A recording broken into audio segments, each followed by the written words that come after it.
Titanic, kapal mewah yang dianggap sebagai kapal yang tidak bisa tenggelam dalam perjalanan perdananya pada tanggal 15 April tahun 1912 setelah menabrak gunung es di Samudra Atlantik, menyebabkan salah satu bencana maritim paling terkenal dalam sejarah. Pada tahun 1912, tenggelamnya Titanic menjadi salah satu tragedi terbesar dalam sejarah maritim. Namun, ada teori konspirasi yang jarang dibahas dan sangat menarik. Apakah JP Morgan, bankir paling berpengaruh di zamannya dan pemilik White Star Line, sebenarnya berperan dalam merencanakan bencana ini?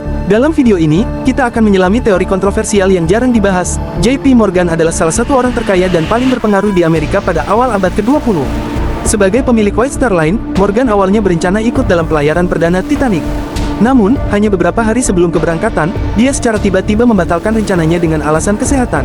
Anehnya, beberapa hari kemudian, Morgan terlihat dalam kondisi sehat di sebuah resort di Prancis. Pembatalan mendadak ini menimbulkan pertanyaan, terlebih karena Morgan dikenal sangat jarang mengubah jadwalnya.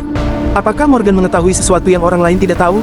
Teori konspirasi ini mengusulkan bahwa JP Morgan memiliki motif untuk menyingkirkan beberapa pesaingnya yang ada di dalam kapal.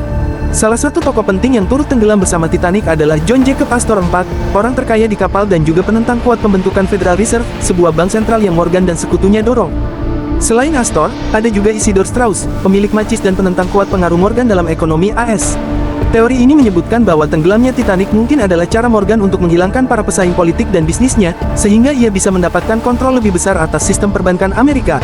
Beberapa keputusan yang diambil sebelum pelayaran Titanic juga mengundang banyak kecurigaan. Mengapa Titanic berlayar dengan jumlah sekoci yang sangat sedikit, padahal kapal itu dianggap sebagai yang tercanggih di zamannya? Dan mengapa kapal SS Californian, yang berada sangat dekat dengan Titanic pada saat tenggelam, tampaknya tidak segera memberi bantuan?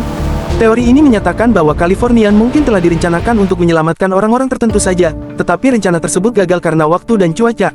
Tambahan lagi, beberapa barang berharga yang seharusnya dikirim dengan Titanic atas nama JP Morgan, seperti karya seni bernilai tinggi, juga tiba-tiba diturunkan sebelum kapal berangkat. Apakah ini hanya kebetulan, atau ada sesuatu yang lebih besar di balik keputusan ini? Setelah tenggelamnya Titanic, JP Morgan menunjukkan reaksi yang sangat tenang dan terus melanjutkan usahanya untuk membentuk Federal Reserve, yang akhirnya terwujud setahun kemudian, pada 1913. Banyak yang percaya bahwa tragedi ini mungkin telah mempercepat agenda keuangan Morgan. Meskipun sejarawan arus utama menolak teori ini dan menganggapnya sebagai spekulasi belaka. Beberapa peneliti teori konspirasi melihat adanya banyak kebetulan yang terlalu signifikan untuk diabaikan begitu saja. Hingga hari ini, teori konspirasi tentang keterlibatan JP Morgan dalam tenggelamnya Titanic tetap menjadi salah satu yang paling menarik dan kontroversial. Apakah semua ini hanya kebetulan, atau ada konspirasi besar yang sebenarnya terjadi? Kita mungkin tidak akan pernah tahu dengan pasti.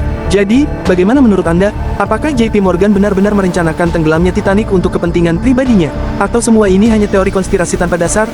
Berikan pendapat Anda di kolom komentar. Jangan lupa untuk like, subscribe, dan nyalakan lonceng notifikasi agar Anda tidak ketinggalan konten menarik lainnya tentang sejarah dan misteri.